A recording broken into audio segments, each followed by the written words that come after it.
Vlog में मैं आपको बताऊँगी मेरे गाँव के बारे में।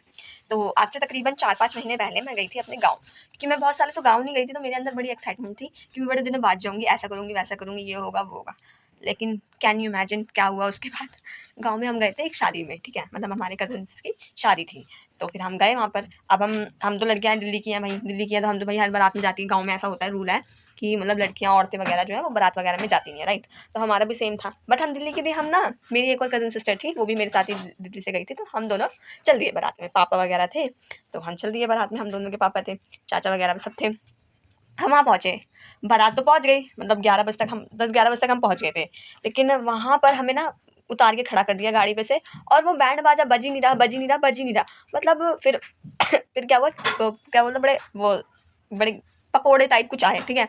और पकोड़े इतना घटिया, मेरे को कुछ अच्छा नहीं लगा। मतलब लड़की वालों ने कुछ सिस्टम कर रखा था कि बाराती आएँगे तो सबसे पहले पकोड़े देंगे।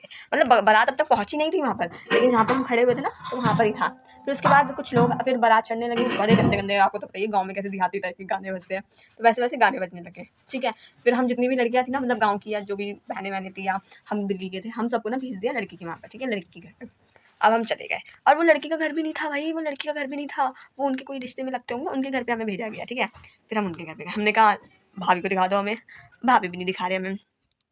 फिर भाई मेरे अंदर तो इतनी थकान थी, क्योंकि उसी दिन हम ट्रैवल करके पहुँचे थे मॉर्निंग में, क्योंकि रात को हम बैठे थे और सुबह पहुँचे थे। फिर हमने आराम भी नहीं किया, नींद भी नहीं आई, और रात को हम चल दिए तैयार-वैयार होकर। तो फिर उसके बाद हम वहाँ पहुँचे भाई, इतना थक गए थे, एक तो इतनी गंदी गाँव की बारात भाई। फिर हम वहीं पर सो गए भाई, गर्मी का मौसम था, कूलर चल रहा था, मस्त हवाएँ, हम सो गए।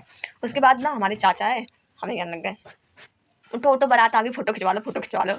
तो फिर हम गए बारात में, घोड़ी पे चढ़े, और वो लड़कों के साथ फ़ोटो लेते हैं ना, वो वाली फ़ोटो ले ली, बारात मतलब जो दूल्हा होता है उसके साथ हमने ले ली, और आ गए हम। वहाँ डांस वांस चल रहे, हम डांस देख रहे, फिर फ़ोटो शूट हुआ। नहीं पहले खाना हुआ, सॉरी, खाना हुआ। अब खाने का मैं क्या बताऊँ आपको, उस खाने को खाकर ना भाई लिटरली मेरे को ना हज़म नहीं हुआ वो खाना, ना मेरी कज़न सिस्टर को हज़म हुआ भाई, मेरे को खट्टी डकारें आने लग गई। उसके बाद से मेरा मन इतना ख़राब हो गया ना, मैंने 2 दिन तक कुछ भी नहीं खाया, 2 दिन तक भाई, इतना गंदा खाना था। उसमें क्या था, छोले पनीर था, छोले में कोई टेस्ट नहीं, पनीर में कोई टेस्ट नहीं, और सबसे घटिया बात यार, आपको पता है गाँव के लोग कैसे होते हैं? मतलब उन्होंने ना चमचा चमची कुछ नहीं, रसगुल्ले जो होते हैं ना, ऐसे हाथ से पकड़ के ऐसे डाल दिए, मतलब प्लेट के अंदर। इतना गंदा लग रहा है, मेरे को उल्टी जैसा मन कर रहा। उसके बाद भाई इसमें भी कमी, इसको छोड़ो, उसके बाद ना उनकी जो पूड़ी थी ना, पूड़ी नहीं पूड़ा था, पूड़ा इतना बड़ा बड़ा पूड़ा था, इतना बड़ा बड़ा, वो भी कैसे ना कैसे करके एक मैंने खाई। उसके बाद भाई चावल, चावल तो पूछो ही मत।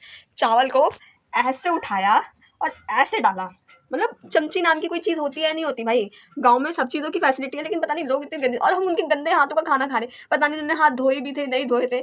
भाई यही इंसिडेंट मैं आपको बता रही थी। अब आप बताओ कि मतलब एक दिल्ली में रहने वाला इंसान क्या